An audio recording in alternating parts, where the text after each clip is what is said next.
السلام علیکم ورحمۃ اللہ وبرکاتہ۔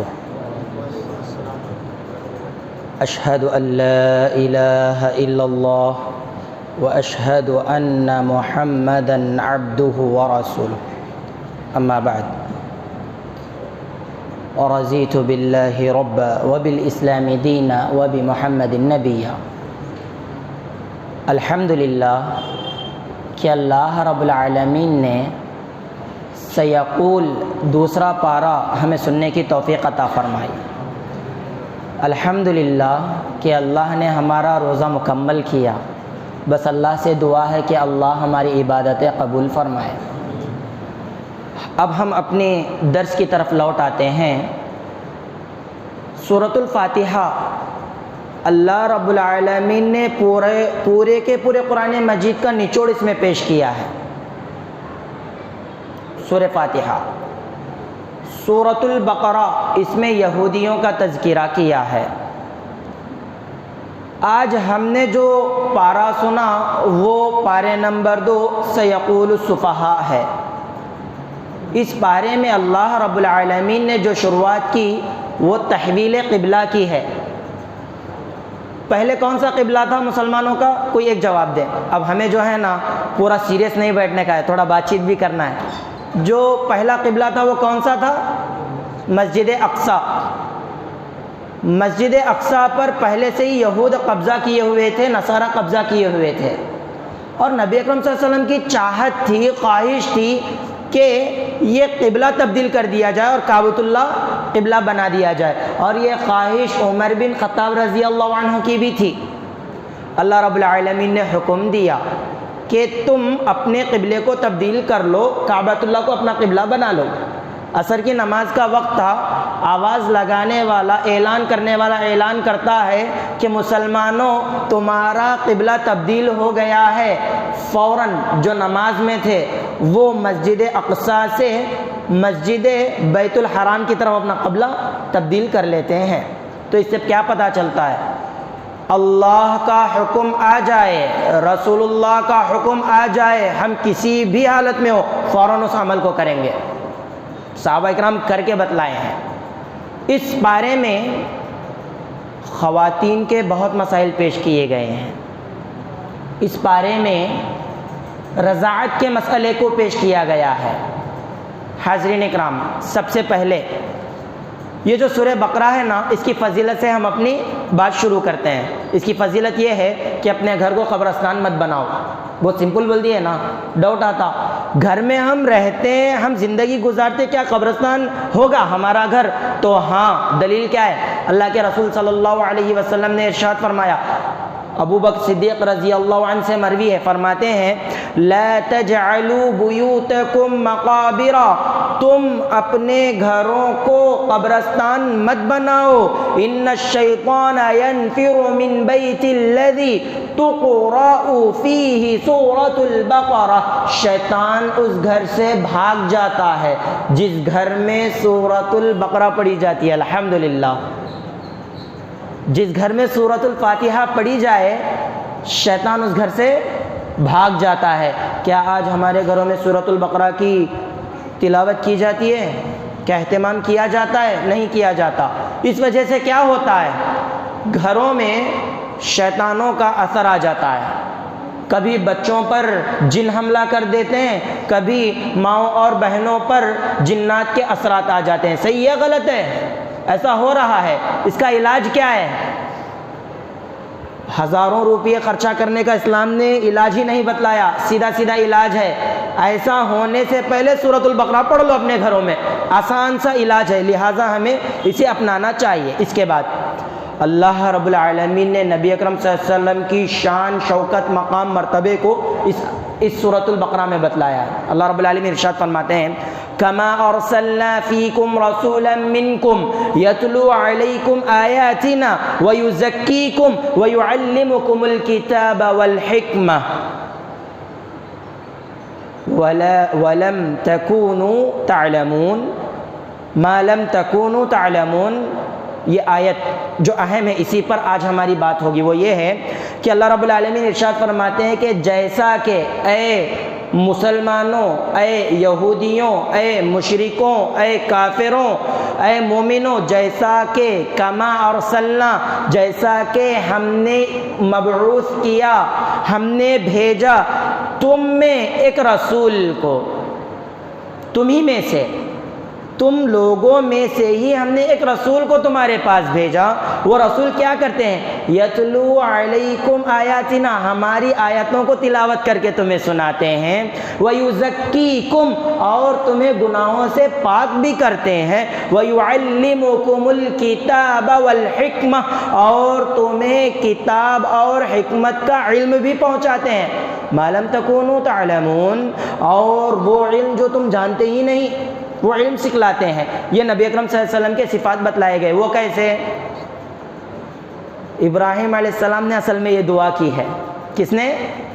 ابراہیم علیہ السلام اپنی وفات سے پہلے اپنی امت، ان انسانوں کی فکر میں ابراہیم علیہ السلام حقیقت میں یہ دعا کر رہے ہیں، جیسا کہ سورۃ البقرہ سورہ نمبر 2 کی آیت نمبر 129 میں 129 میں اللہ رب العالمین ارشاد فرماتے ہیں، وَإِذْ يَرْفَعُ إِبْرَاهِيمُ الْقَوَاعِدَ مِنَ الْبَيْتِ وَإِسْمَاعِيل، ابراہیم اور اسماعیل علیہ السلام کعبۃ اللہ کی تعمیر کر رہے ہیں۔ کیا دعا کر رہے ہیں؟ ربنا تقبل منا، اے ہمارے رب ہمارے اس عمل کو قبول فرما، انک انت السمیع العلیم، یقیناً تو سب سے زیادہ سننے والا ہے، تو جاننے والا ہے۔ انہی دعاؤں میں یہ دعا ہے، ربنا وبعث فیہم رسولا منہم، اے اللہ، اے ہمارے پروردگار پالنہار، تو ان میں سے ایک رسول کو مبعوث فرما، ربنا وبعث فیہم رسولا منہم یتلو علیہم آیاتک، جو تیری آیتوں کو تلاوت کر کے سنائے، ویعلمہم الکتاب والحکمہ، اور انہیں تیری کتاب کا علم دے اور حکمت سکھائے، ویزکیہم، اور ان کو گناہوں سے پاک بھی کرے، انک انت السمیع العلیم، یقیناً تو بہت زیادہ سننے والا، انک انت العزیز الحکیم، یقیناً تو زبردست ہے اور حکمت والا ہے۔ اچھا، یہ نبی اکرم صلی اللہ علیہ وسلم کو کن لوگوں میں بھیجا گیا؟ جو لوگ ان پڑھ تھے، جن کو پڑھنا نہیں آتا تھا۔ ایک ہے جاہل، سرے سے کچھ علم نہ ہونا، ایک ہے امی، جنہیں پڑھنا خود سے پڑھ نہیں سکتے، کوئی پڑھ کر کے سنا دے تو بات الگ ہے، علم رہتا ہے لیکن پڑھ نہیں سکتے، ایسے لوگوں میں اللہ رب العالمین نے نبی اکرم صلی اللہ علیہ وسلم کو مبعوث فرمایا۔ یہی الفاظ ہیں وہاں پر بھی۔ سورۃ الجمعہ کی تفسیر اٹھا لیں، سورۃ الجمعہ پڑھ لیں، اللہ رب العالمین ارشاد فرماتے ہیں، هو الذی بعث فی الامیین رسولا منہم، وہی اللہ ہے جس نے تم امیوں میں سے، ان پڑھ لوگوں میں سے رسول کو بھیجا، تمہیں میں سے، وہ بھی تم ان پڑھ لوگوں میں سے ہی ایک امی نبی کو اللہ رب العالمین نے بھیجا، یتلو علیہم آیاتہ، جو انہی کو ان کی اللہ کی آیتوں کو پڑھ کر کے سناتے ہیں، ویزکیہم، اور انہیں گناہوں سے پاک کرتے ہیں، ویعلمہم الکتاب والحکمہ، اور کتاب اور حکمت کا علم دیتے ہیں، وَإِن كَانُوا مِن قَبْلُ لَفِي ضَلَالٍ مُبِينٍ، اس سے قبل یہ نرے جاہل تھے۔ کیا جاہل نہیں تھے؟ جو بچی پیدا ہوتی، جو زندہ لڑکی ہوتی، اس کو جا کر کے زندہ دفن کر کے آ جاتے تھے۔ اس سے بڑی جہالت ہونا، آج وہ جہالت یہاں پر بھی ہے، آج کے دور کے لوگوں میں بھی ہے۔ اسکین کراتے ہیں، پتہ چلتا ہے کہ پیٹ میں لڑکی ہے، ابارشن، انا للہ و انا الیہ راجعون۔ کیا تکلیف کی بات ہے! وہ تو زندہ ہونے کے، وہ تو پیدا ہونے کے بعد دفن کرتے تھے، یہاں پیدا ہونے سے پہلے ہی دفن کر رہے ہیں۔ اللہ، جب باپ مر جاتا تو بیٹی کو میراث نہیں دیتے تھے، آج ہم بھی وہی کر رہے ہیں۔ ایسے امی لوگوں میں اللہ رب العالمین نے نبی کو بھیجا۔ اچھا، اللہ رب العالمین کی جانب سے یہ عظیم نعمت ہے، کیا یہ عظیم نعمت ایسے ہی ہے؟ نہیں، اللہ رب العالمین نے اس نعمت کا احسان بھی جتلایا ہے، اور اللہ جس احسان کو جتلائے وہ بہت عظیم مانی جاتی ہے۔ اللہ احسان جتلا رہا بھائی، انسان نہیں جتلا سکتے لیکن اللہ رب العالمین جتلا رہا ہے۔ سورہ ال عمران سورہ نمبر 3 کی آیت نمبر 164 میں اللہ رب العالمین ارشاد فرماتے ہیں لَقَدْ مَنَّ اللَّهُ عَلَى الْمُؤْمِنِينَ، اور اللہ رب العالمین مومنوں پر احسان جتلاتا ہے، کافروں پر نہیں، مشرکوں پر نہیں، جو لا الہ الا اللہ محمد الرسول اللہ پڑھتے ہیں، چاہے وہ مرد حضرات ہو چاہے وہ خواتین ہو، کوئی بھی ہو، اللہ احسان جتلا رہا ہے۔ کیا؟ لَقَدْ مَنَّ اللَّهُ عَلَى الْمُؤْمِنِينَ اِذْ بَعَثَ فِيهِمْ رَسُولًا، یہ کہ اللہ رب العالمین نے انہی میں سے ایک رسول کو بھیجا، من انفسہم، انہی میں سے، یتلو علیہم آیاتہ، جو ان میں اپنی آیتوں کو تلاوت کر کے سناتا ہے، انہیں پاک کرتا ہے اور انہیں حکمت کا علم دیتا ہے۔ اس سے پہلے یہ لوگ گمراہ تھے۔ اچھا، اب اس آیت کی ہم وضاحت کرتے ہیں۔ پہلا، جو نبی کی صفت بتلائی گئی نا، ہم مسلمانوں کو چاہیے کہ ہم وہ صفت اختیار کریں۔ وہ کیا صفت ہے؟ یتلو علیہم آیاتنا، یہ نبی اللہ رب العالمین کی آیتوں کو پڑھ کر کے سناتے ہیں۔ کن کی آیتوں کو؟ اللہ کی۔ کیا کرتے ہیں؟ پڑھ کر کے سناتے ہیں۔ ویداس کے منتر نہیں، گیتا کے شلوک نہیں، بائبل کے کوٹیشنز نہیں، اللہ نے جو نازل کیا اس نازل زدہ چیز کو، وحی کو، قرآن مجید کو لوگوں پر پڑھ کر کے سناتے ہیں۔ لوگ ہدایت یافتہ بھی ہوتے ہیں۔ کیا ہم نے نہیں سنا؟ عمر بن خطاب رضی اللہ عنہ کعبہ کے اس طرف بیٹھے ہوئے ہیں، نبی اکرم صلی اللہ علیہ وسلم نماز پڑھ رہے ہیں، تو عمر بن خطاب کے دل میں آیا کہ یہ کسی شاعر کا کلام ہے۔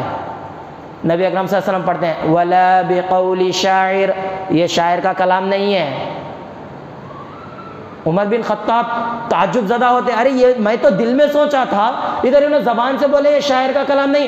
ہاں، ہو سکتا کہ یہ کوئی کاہن، کوئی جادوگر بول رہا ہے، وَلَا بِقَوْلِ کاہن، یہ کاہن کا بھی کلام نہیں ہے، ڈائریکٹ رد کر دیا گیا۔ تو اللہ کے رسول صلی اللہ علیہ وسلم آیتیں پڑھ کر کے سناتے تھے۔ اور آج کل جو ٹرینڈ چلا ہے نا، وہ قرآن کے خلاف ہے۔ ڈیبیٹ الگ چیز ہے، ڈیبیٹ الگ چیز ہے۔ اگر ہم کسی سے ملیں تو قرآن کو ہی پیش کیا جائے گا۔ آئیے دوسری چیز، یتلو علیہم آیاتنا ویزکیکم ویزکیہم ویزکیکم، اور وہ تمہیں پاک کرتے ہیں اور وہ انہیں پاک کرتے ہیں۔ کیسے گناہوں سے پاک کرتے ہیں؟ ایک واقعہ پیش کرتا ہوں۔ آج ضرورت ہے کہ ہماری قوم کے بزرگ لوگ، ہماری قوم کے بڑی عمر والے لوگ اس حدیث پر عمل کریں، اس واقعے پر عمل کریں۔ توجہ سے سنیں۔ آج قوم کے جو علماء ہیں، جو دانشور ہیں، جوانوں کے ساتھ ایسا مسئلہ رکھیں۔ کیا ہوتا ہے؟ ایک نوجوان آ رہا ہے، آ کر کے اجازت طلب کر رہا ہے۔ کیا؟ اے اللہ کے رسول، مجھے زنا کرنے کی اجازت دیجیے۔ کیا معمولی سوال ہے؟ کس سے سوال ہو رہا ہے؟ نبی آخر الزمان محمد مصطفیٰ صلی اللہ علیہ وسلم سے سوال ہو رہا ہے۔ کیا کہ نبی اکرم صلی اللہ علیہ وسلم مجھے زنا کرنے کی اجازت دیجیے۔ صحابہ کرام پریشان، غصے میں ہیں، کوئی ڈانٹ رہا ہے، کوئی مارنے آگے بڑھ رہا ہے۔ نبی اکرم صلی اللہ علیہ وسلم رکائے، ارے خاموش رہو، خاموش رہو، پہلے قریب بلاؤ۔ قریب بلایا گیا۔ جب وہ نوجوان قریب آیا، بڑے پیار سے، بڑی محبت سے کہا کہ سنو، اگر تمہاری ماں کے ساتھ، میں سیدھے سیدھے الفاظ میں کہہ رہا ہوں، نبی اکرم صلی اللہ علیہ وسلم کے الفاظ بھی بڑے محترم ہیں، بڑے پیارے ہیں، اگر کوئی آپ کی والدہ کے ساتھ زنا کرے تو تم کیا کرو گے؟ جوان جواب دیتا ہے کہ قتل کر دوں گا۔ تو نبی اکرم صلی اللہ علیہ وسلم فرماتے ہیں تم جس کے ساتھ زنا کرنا چاہتے ہو وہ بھی تو کسی کی ماں ہوگی نا۔ اچھا، اگر کوئی تمہاری بہن کے ساتھ زنا کرو گے تو کیا کرو گے؟ جوان جواب دیتا ہے کہ برداشت کہاں ہوگا، میں اسے قتل کر دوں گا۔ نبی اکرم جواب دیتے ہیں اچھا، تم جس کے ساتھ زنا کرنا چاہتے ہو وہ بھی تو کسی کی بہن ہوگی نا، وہ بھی تو کسی کی پھوپھو، کسی کی خالہ ہوگی نا۔ جوان سمجھ گیا۔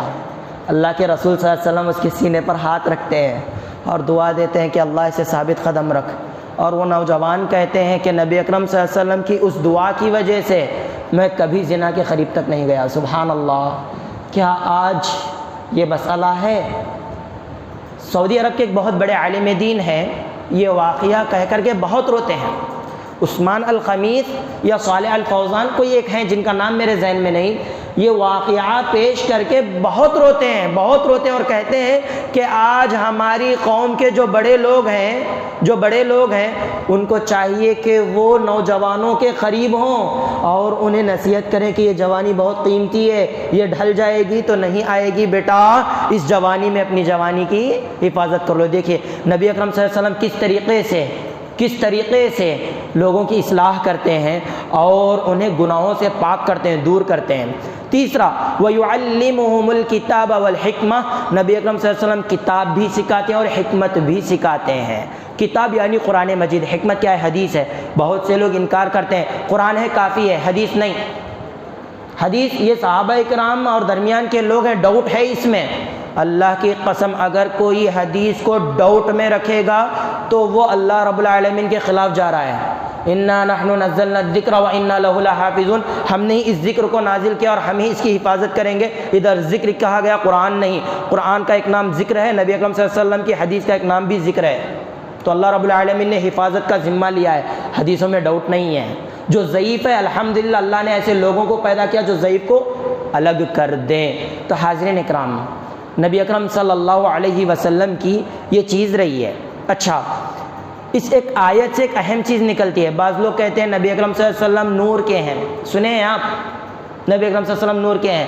یہ آیت سے پتہ چل رہا ہے کہ نبی اکرم صلی اللہ علیہ وسلم نور کے نہیں ہیں۔ کیا؟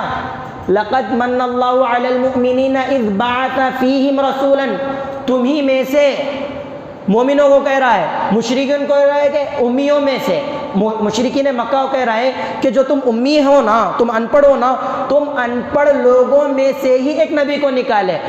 اگر نبی اکرم صلی اللہ علیہ وسلم کو نور مانا جائے تو مکہ کے پورے مشرکین کیا ہو جائیں گے؟ کوئی جواب دیں۔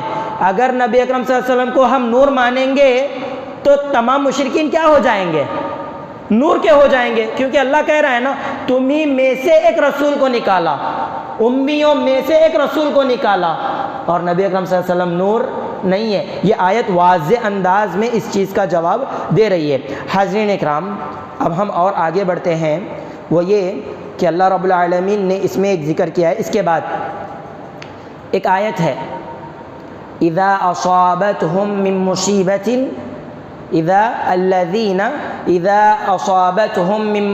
اذا اصابتهم مصیبت قالوا انا للہ و انا الیہ راجعون۔ ادھر ایک چیز آپ کے سامنے رکھنا تھا، وہ یہ کہ عام طور پر کسی کا انتقال ہوا تو ہی یہ پڑھتے ہیں نا، انا للہ۔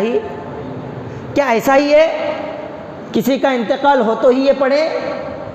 نہیں، بلکہ اس آیت کی روشنی میں پتہ چلتا ہے الذین، یہ وہ لوگ ہیں جو اذا اصابتہم، جن کو کوئی نقصان پہنچ جاتا ہے، مصیبت کوئی نقصان پہنچ جاتا ہے، قالو فوراً کہتے ہیں انا للہ و انا الیہ راجعون۔ پیر میں کانٹا بھی چبھ جائے، تکلیف ہی ہے نا، فوراً کیا کہیں گے؟ انا للہ و انا الیہ۔ خواتین ہیں، مائیں اور بہنیں ہیں، آج کل تو چولہے بہت گرم رہتے، افطاری کا نا ایک ایک فرمائش رہتی، ذرا کم فرمائشیں کیجئے تاکہ وہ بھی زیادہ سے زیادہ عبادتیں کریں، کیونکہ ہمارے لیے رمضان ہے، ہماری ماں اور بہنوں کے لیے بھی تو رمضان ہے نا۔ اگر کوئی چیز پک رہی ہے اس میں اچانک سے آگ لگ جائے اور چرکا لگ جائے انگلی کو تو کیا کہیں گے فوراً؟ انا للہ و انا الیہ راجعون۔ صرف اور صرف کسی کے انتقال پر ہی نہیں، ہر چھوٹی سی چھوٹی تکلیف پر یہ سیکھیں گے، یہ کہیں گے۔ آج یہ دعا سیکھ لیجئے، ہر تکلیف پر، ہر پریشانی پر کیا کہیں گے؟ انا للہ و انا الیہ راجعون۔ بہت بڑا ایکسیڈنٹ بھی ہو گیا تو کیا کہیں گے؟ انا للہ و انا الیہ راجعون۔ نہیں، چھوٹا سا فریکچر ہو گیا تب بھی کیا کہیں گے؟ اگر کوئی ہمیں گالی دے دیا تب بھی کیا کہیں گے؟ کیونکہ گالی سننے سے تکلیف ہوتی نا، تو فوراً کہیں گے انا للہ و انا الیہ راجعون۔ حاضرین اکرام، جنگوں کی تفصیلات اس سورہ پارے میں رکھی گئی، طلاق کے بارے میں رکھا گیا۔ اب بعد میں کی آیتوں میں طلاق کا ہی تذکرہ ہے، لیکن یہ مختصر وقت ہے، طلاق کے بارے میں نہیں کہہ سکتے، اور طلاق کے مسائل ہر مسلمان کو جاننا چاہیے، لیکن میں ایک چیز رکھ دیتا ہوں۔ اللہ رب العالمین نے ارشاد فرمایا الطلاق مرتان، طلاق دو ہیں، جسے طلاق رجعی کہا جاتا ہے۔ ایک طلاق دے دیے، اس کے بعد ایک عدت رہتی ہے، وہ گزرنے کے بعد پھر دوسری طلاق دی ہے، اس سے پہلے رجوع کر لے سکتے ہیں، نہیں میں طلاق نہیں دوں گا بول کر کے راضی مرضی کے ساتھ چلے۔ تیسری اگر طلاق دے دیے نا تو وہ عورت اس پر حرام ہو جائے گی۔ لیکن آج کل جو مسئلہ چلتا ہے طلاق کے بارے میں، وہ ایک مجلس میں 3 طلاق کا ہے۔ آپ فیس بک وغیرہ پر دیکھتے ہوں گے کہ چائے میں شکر زیادہ ہو گئی، ان غصے میں آ گیا اور کہہ دیا طلاق طلاق طلاق، 3 طلاق ہو گئی۔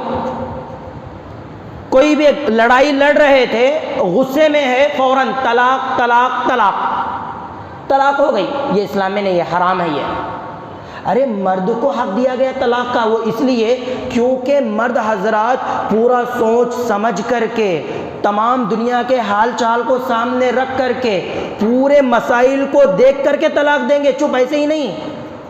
مردوں سے زیادہ غصہ عورتوں میں ہوتا ہے، سمجھ رہے ہیں؟ اس وجہ سے مردوں کو یہ طلاق کی اتھارٹی دی گئی کہ جو طلاق ہے نا یہ بہت قیمتی چیز ہے، اسے تم ایسے ہی مت استعمال کرو۔ لیکن آج کیا کرتے ہیں، ایک مجلس کے 3 طلاق نکال دیے۔ اب جب یہ 3 طلاق دیتے ہیں تو پھر حلالہ کا مسئلہ آتا، اسلام میں ٹوٹلی حرام ہے۔ اچھا کیا دلیل ہے؟ تو دلیل یہ ہے، حدیث عمل کیجئے، میری بات نہیں ہے۔ محمود بن لبید یا لبید الانصاری رضی اللہ عنہ فرماتے ہیں کہ نبی اکرم صلی اللہ علیہ وسلم کے پاس ایک شخص کا ذکر کیا گیا، ایک آدمی کا، جس نے ایک ہی مجلس میں، ایک ہی بیٹھک میں 3 طلاق دے دی، ایک ہی وقت میں طلاق طلاق طلاق 3 بار کہہ دیا۔ نبی اکرم صلی اللہ علیہ وسلم کے پاس جب ذکر کیا گیا تو فقام النبی صلی اللہ علیہ وسلم غضبان، نبی اکرم صلی اللہ علیہ وسلم ٹوٹل غصے میں۔ ایسے ہی نہیں، انسان کب اٹھتا ہے؟ جب حد سے زیادہ غصہ آ جائے، بیٹھا ہوا ہے، کوئی ایسی بات آ جائے تو فوراً لڑنے کے لیے اٹھ جاتا ہے نا۔ نبی اکرم صلی اللہ علیہ وسلم جب یہ بات سنے ٹوٹل غصے میں اٹھ گئے اور کہا ایلعب کتاب اللہ وانا بین اظہرکم، کیا تم اللہ کی کتاب کے ساتھ کھیل رہے ہو؟ تم کتاب کا کھلواڑ کر رہے ہو اللہ کی، حالانکہ میں تمہارے درمیان موجود ہوں۔ یعنی یہ طلاق سراسر غلط ہے۔ آپ صلی اللہ علیہ وسلم اتنے غصے میں تھے کہ ایک صحابی فوراً کھڑے ہوئے اور کہا اے اللہ کے رسول، آپ ایک بار حکم دے دیں، اس کے سر کو اس کے دھڑ سے الگ کر دوں گا۔ یہ حدیث جو پیش کی گئی، یہ امام البانی رحمہ اللہ نے صحیح قرار دیا ہے اور سنن نسائی کی یہ حدیث ہے۔ اللہ کے رسول حکم دیجئے، ہم اس کے سر کو اس کے دھڑ سے الگ کر دیں گے، قتل کر دیں گے، لیکن اللہ کے رسول نے حکم نہیں دیا، بلکہ کہا کہ یہ درست نہیں ہے۔ کیا پتہ چلا؟ پتہ یہ چلا کہ عورتوں کے ساتھ مذاق مت کیجئے گا، اپنی ماؤں اور بہنوں کے ساتھ اس طریقے کا کھلواڑ مت کیجئے گا، کیونکہ طلاق تو حلال ہے لیکن اللہ کے پاس سب سے زیادہ بری یہی ہے، طلاق ہی ہے۔ حلال ہونے کے باوجود اللہ رب العالمین اس سے محبت، اس سے پیار نہیں کرتا، یہ طلاق سے۔ تو لہٰذا جو بھی بیوی بچے والے ہیں ان سے میں تہہ دل سے گزارش کرتا ہوں، طلاق کے مسئلے میں بہت باریک رہیے گا، خواتین کے ساتھ یہ مذاق مت کیجیے گا۔ تو لہٰذا آخر میں جو ہماری بات چلتی ہے وہ طالوت جالوت کا واقعہ ہے۔ بنی اسرائیل میں موسیٰ علیہ السلام آئے نا، موسیٰ علیہ السلام کے انتقال کے بعد، کس کے؟ موسیٰ علیہ السلام کے انتقال کے بعد اللہ رب العالمین نے ایک نبی کو ان کے پاس بھیجا۔ موسیٰ علیہ السلام کا انتقال ہوا تو چند سالوں تک بنی اسرائیل توحید پر تھے، اللہ کو مانتے تھے، لیکن جیسا مسلمانوں میں ہوا نا، صحابہ اکرام کے دور کے ختم ہونے کے بعد پہلے بدعات آئے، پھر شرک آئے، شرک میں مسلمان گر گئے، ویسا بنی اسرائیل بھی شرک میں ملوث ہو گئے، بت پرستی شروع ہو گئی اور کفر تک لوگ پہنچ گئے۔ تو اللہ رب العالمین نے ان کے درمیان میں ایک نبی کو مبعوث کیا، جیسے ہی وہ نبی آئے تو انہوں نے اس نبی سے گزارش کی کہ اے نبی آپ ہمارے لیے ایک بادشاہ مقرر کر دو۔ اس نبی کا نام کئی مفسرین نے اور عبداللہ ابن عباس رضی اللہ عنہ نے بتلایا شمعون علیہ السلام۔ کیا؟ شمعون، اگر کوئی اپنے بچے کا نام رکھنا چاہتے ہیں تو شمعون رکھ سکتے ہیں، یا طالوت رکھ سکتے ہیں۔ طالوت ایک بہترین بادشاہ کا نام ہے جس کا اب ذکر ہونے والا ہے۔ وہ نبی نے ارشاد فرمایا کہ تم تو جہاد کا ذکر کر رہے ہو اور کہہ رہے ہو کہ تم جہاد کرو گے، لیکن جب اللہ رب العالمین تم پر جہاد کو فرض کر دے گا، قتال کو فرض کر دے گا تو تم منہ پھیر دو گے، یعنی تم جہاد نہیں کرو گے۔ وہ کہتے ہیں الم تر الی الملأ من بنی اسرائیل من بعد موسیٰ، موسیٰ علیہ السلام کے بعد اے نبی کہ آپ نے نہیں دیکھا اس قوم کو اذ قالوا لنبی لہم، کہ انہوں نے اپنے نبی سے کہا کہ ان کے لیے ایک بادشاہ مقرر کر دے، نقاتل فی سبیل اللہ، کہ اس بادشاہ کی ماتحتی میں اللہ رب العالمین کے راستے میں یہ جہاد کریں گے۔ اب بات تو حل ہو گئی نا، مسئلہ تو حل ہو گیا۔ اب اللہ رب العالمین کے حکم سے ایک شخص کو ان کے اوپر بادشاہ بنایا جاتا ہے۔ ان کے نبی ان سے کہتے ہیں کہ اللہ رب العالمین نے تمہارے اوپر طالوت کو، کس کو؟ تو الف لام و تا، طالوت کو تمہارے اوپر اللہ رب العالمین نے بادشاہ بنا دیا ہے۔ جو مالدار رہتے ہیں نا، آپ میں سے کسی کو نہیں کہہ رہا ہوں، اکثر مالدار جو رہتے ہیں نا وہ اپنی ہی بڑائی چاہتے ہیں۔ یہاں بھی ویسے ہی ہوا، فوراً کہے کہ قالوا انا یکون لہ الملک علینا، ایسے کیسے ہو سکتا، وہ تو غریب ہے، وہ تو فقیر ہے، اس کو ہمارے اوپر بادشاہ کیوں بنایا جائے گا؟ آگے اللہ رب العالمین اس واقعے میں بہترین بات بتلائے ہیں، فرماتے ہیں وَنَحْنُ أَحَقُّ بِالْمُلْكِ مِنْهُ وَلَمْ يُؤْتَ سَعَةً مِنَ الْمَالِ، ہم تو اس سے زیادہ حقدار ہیں کہ ہم ان کے اوپر حکومت کریں، ہمیں بادشاہت ملے، ہم اس کے زیادہ حقدار ہیں، اور اسے تو ساعتم من المال، مال میں سے کوئی حصہ بھی نہیں دیا گیا، وہ کیسے بادشاہ بن سکتا ہے؟ اس کے بعد حضرت شمعون علیہ السلام ارشاد فرماتے ہیں ان اللہ اصطفاہ علیکم وزادہ بسطۃ من العلم والجسم، اللہ رب العالمین نے ان کا انتخاب کیا ہے۔ آپ یہ نہ سمجھو کہ ہم خود سے ان کو بادشاہ بنا رہے ہیں، نہیں، اللہ رب العالمین نے بذات خود انہیں اختیار کیا ہے، اور انہیں ایک تو علم دیا، دوسرا جسم دیا۔ علم کا مقام مرتبہ پتہ چلتا ہے، اللہ رب العالمین نے علم والوں کا بڑا مقام رکھا ہے، علم کی وجہ سے بادشاہ بنے ہیں۔ پہلے علم کا تذکرہ ہے، بعد میں جسم کا تذکرہ ہے۔ طاقت بھی دیا اللہ رب العالمین، اس طاقت سے پہلے علم دیا ہے۔ آج جماعت کے مسائل میں پہلے کیا دیکھا جاتا کہ یہ زیادہ پیسے والے ہیں تو دین کا کام زیادہ ہوگا، نہیں، علم جتنا زیادہ ہوگا دین کا اتنا کام زیادہ کریں گے۔ علم نہیں رہے گا تو کتنا بھی مال رہے وہ دین کی خدمت نہیں کر سکتے۔ علم ضروری ہے، تو لہٰذا اگر کوئی بھی ذمہ دار ہے تو وہ علم کے ساتھ ساتھ آگے بڑھیں اپنے مال کو، تو وہ زیادہ فائدے میں ہوں گے۔ اب یہاں پر شمعون علیہ السلام کہہ دیے نا، تو بھی ان کو ڈاؤٹ تھا، تو بولے اچھا ان کی کوئی نشانی ہوگی کیا؟ اللہ رب العالمین نے کہا کہ ہاں ان کی نشانی ہوگی۔ کیا؟ انہیں تابوت دیا جائے گا۔ یہ تابوت کیا ہے؟ یہ موسیٰ علیہ السلام اور ہارون علیہ السلام کے تبرکات ہیں، وہ ایک صندوق میں رہتے ہیں۔ جب موسیٰ علیہ السلام چلے گئے اور یہ گناہوں میں ٹوٹلی ملوث ہو گئے، خاص کر شرک کو اختیار کر لیے، تو یہود کیا کرے، ان کے پاس سے اس تابوت کو لے کر کے چلے گئے، جس سے یہ اور کمزور ہو گئے۔ انبیاء کی چیزوں سے تبرک لے سکتے، ولیوں کی نہیں۔ پیارے نبی کریم صلی اللہ علیہ وسلم کے اگر بال بھی آج آئے تو اسے تبرک لیا جا سکتا ہے، لیکن شرط یہ ہے کہ وہ سچا بال ہو۔ آج کل دکھایا جاتا نا بال، یہ جو بال ہے اگر یہ حقیقت میں نبی اکرم صلی اللہ علیہ وسلم کا ہے، بس پانی میں ڈبو، نکالو، پلا دو، تمام بیماریاں دور ہو جائیں گی۔ آج کل لوگ یہ نہیں کر سکتے، کیوں بولے تو بیماریاں دور نہیں ہوتے نا.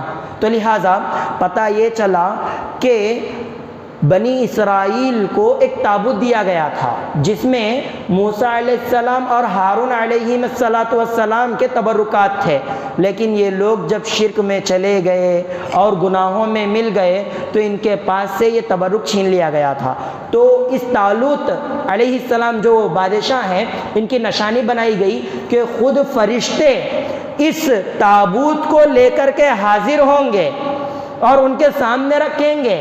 قوم والے دیکھے کہ ہاں آسمان زمین کے درمیان فرشتے ہیں، دشمنوں کے پاس سے وہ تابوت لے کر کے آئے ہیں اور طالوت کے سامنے، طالوت بادشاہ علیہ السلام کے سامنے رکھے ہیں. اب جو لوگ ڈاؤٹ میں تھے وہ بھی کلیئر ہو گئے اور ایمان لے کر کے آ گئے، ہاں یہ بادشاہ ہیں ہمارے، ہم اس بادشاہ کی بات مانیں گے. اب یہ لوگ نکل رہے ہیں کہاں؟ جالوت ایک بادشاہ ہے جو ظالم ہے، جو ان پر ظلم کر رہا تھا، اس سے لڑنے کے لیے نکلے. اب مسئلہ کیا ہوتا ہے؟ جب یہ سکینت والا، برکتوں والا تابوت مل جاتا ہے تو سفر کے لیے نکلے.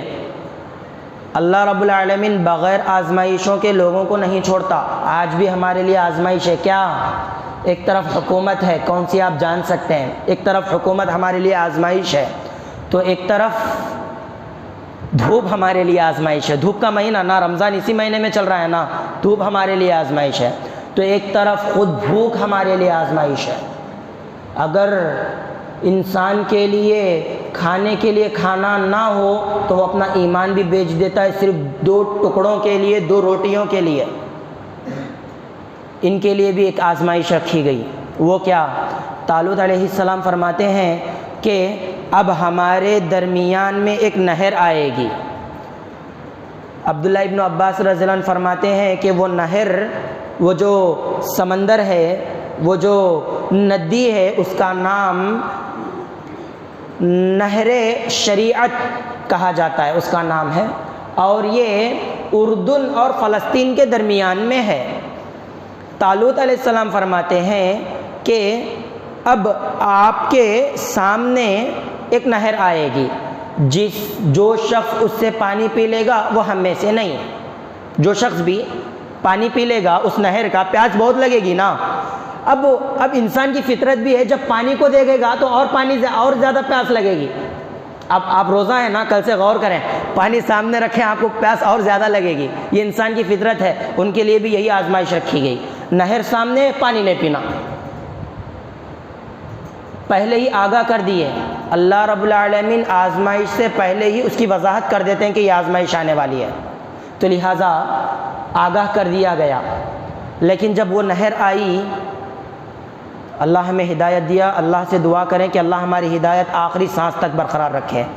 کئی زیادہ لوگ، بہت زیادہ لوگ پی لیے پانی، تھوڑے لوگ نہیں پیے. بعض لوگ صرف چلو بھر چکھ لیے.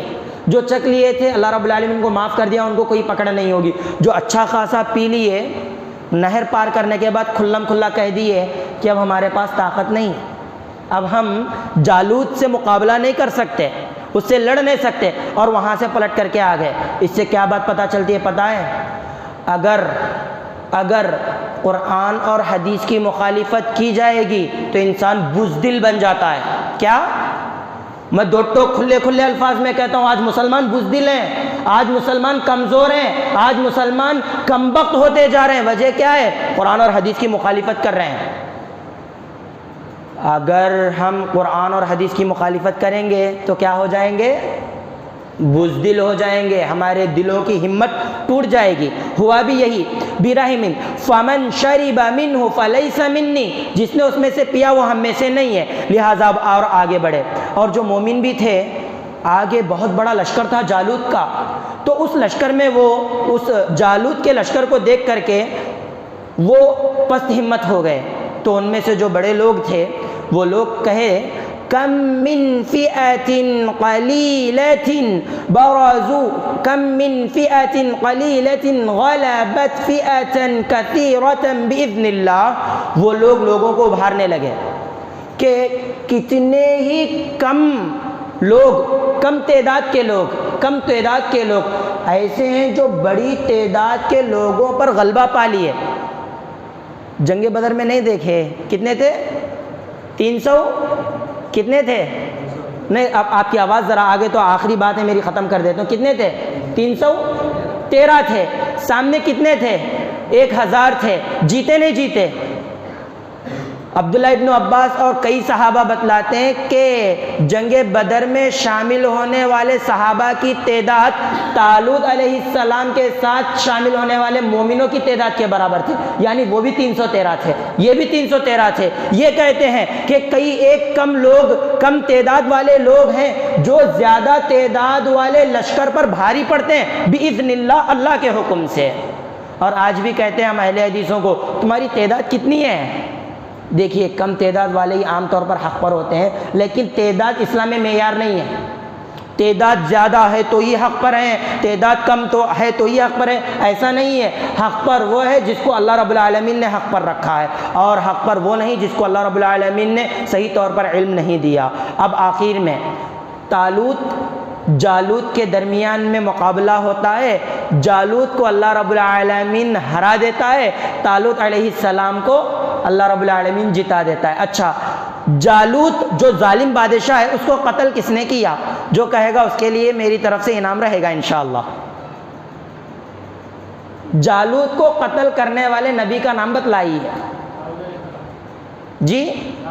ماشاءاللہ، داؤد علیہ السلام ابھی نبی نہیں بنائے گئے تھے، لشکر میں ایک عام آدمی کی طرح تھے، انہوں نے جالوت کو قتل کر دیا۔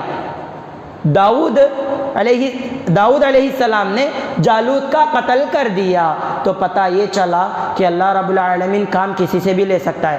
پھر اللہ رب العالمین نے انہی داؤد علیہ السلام کو علم عطا کیا، نبوت عطا کیا، بادشاہت عطا کیا، اور ایک معجزہ دیا۔ وہ کیسا معجزہ تھا؟ لوہا ہاتھ میں ایسا پگھل گیا کہ وہ لوہے سے کیسا بھی تعمیر کر سکتے تھے۔ تو اس واقعے سے ہمیں پتہ چلتا ہے کہ علم کی بڑی اہمیت ہے، علم والوں کی بڑی اہمیت ہے۔ ساتھ ہی ساتھ ہمیں یہ پتہ چلا کہ اللہ رب العالمین کبھی بھی پھانسا بدل سکتا ہے۔ زیادہ لوگ ہیں، ڈرنے کی ضرورت نہیں، اللہ رب العالمین کم لوگوں کا ساتھ دے گا۔ شرط یہ ہے کہ کم لوگ پکے مومن ہو۔ پکے مومن رہنا یہ شرط ہے، بغیر مومن رہے کہ اللہ ساتھ دے تو ایسا نہیں ہو سکتا۔ آج بھی مسلمان کامیاب ہونا چاہتے ہیں تو مسلمانوں کو چاہیے کہ مسلمان اس مسئلے میں آگے بڑھیں۔ تو یہ آج کا درس رہا۔ کل ایک واقعہ پیش کیا گیا تھا کثرت السؤال کے نقطے پر، لیکن بات ادھوری ہو گئی تھی۔ ہمارے اس مسجد کے ایک مصلی، ایک بزرگ مجھ سے مخاطب ہو کر کے کہے کہ واقعہ آپ نے مکمل نہیں کیا، تو لہٰذا میں وہ واقعہ مکمل کر رہا ہوں کہ جب موسیٰ علیہ السلام نے کہہ دیا، بعد میں کئی سوالات کے بعد گائے کو ذبح کر دیے۔ ذبح کرنے کے بعد گائے کے گوشت کا ٹکڑا لے کر کے جو شخص انتقال ہوا تھا، مر گیا تھا، اس شخص کے میت جو ڈیڈ باڈی ہے اس کے اوپر لگایا گیا، تو وہ شخص زندہ ہوا۔ کیا ہوا؟ زندہ ہوا۔ زندہ ہو کر کے کہہ دیا کہ میرے بھتیجے نے مجھے قتل کیا۔ تو اس سے پتہ کیا چلا؟ اللہ مردوں کو زندہ کر سکتا ہے، وہ اللہ کی شان ہے۔ آج ہم سمجھ رہے ہیں کہ مٹی میں مل کر کے مرنے کے بعد مٹی میں مٹی ہو جائیں گے، اللہ اس مٹی کو حکم دے گا کہ ہمارے ذرے ذرے کو جمع کرے، اور اللہ رب العالمین ہمیں اب جیسے ویسے ہی پیدا کرے گا۔ یہاں تک کہ ہمارے جو فنگر پرنٹ ہے نا، وہ بھی کیسے کے ویسے بنائے گا۔ اللہ اکبر، یہ اللہ کی قدرت ہے۔ اس واقعے میں یہ بتلایا گیا۔ اب بعض لوگ بولتے ہیں وہ شخص زندہ رہا اور کئی سال تک زندہ رہا، یہ غلط ہے۔ جیسے ہی گوشت کا ٹکڑا اس کے جسم کو لگایا گیا، وہ شخص زندہ ہوا، زندہ ہو کر کے فلاں نے مجھے قتل کیا اس کی گواہی دیا، اور پھر مر گیا۔ ہمیشہ کے لیے زندہ نہیں رہا، کیونکہ موت کی سختی پھر بیان کر سکتا تھا نا۔ تو لہٰذا آخر میں اللہ سے دعا ہے کہ اللہ ہمیں حق سننے، اس پر عمل کرنے کی توفیق عطا فرما۔ اللہ ہم نے آج جو روزہ رکھا خالص تیرے لیے رکھا، ہمارے اس روزے کو قبول فرما، ہمارے نیک اعمال قبول فرما۔ آمین۔ وآخر دعوانا الحمدللہ رب العالمین، والسلام علیکم ورحمۃ اللہ۔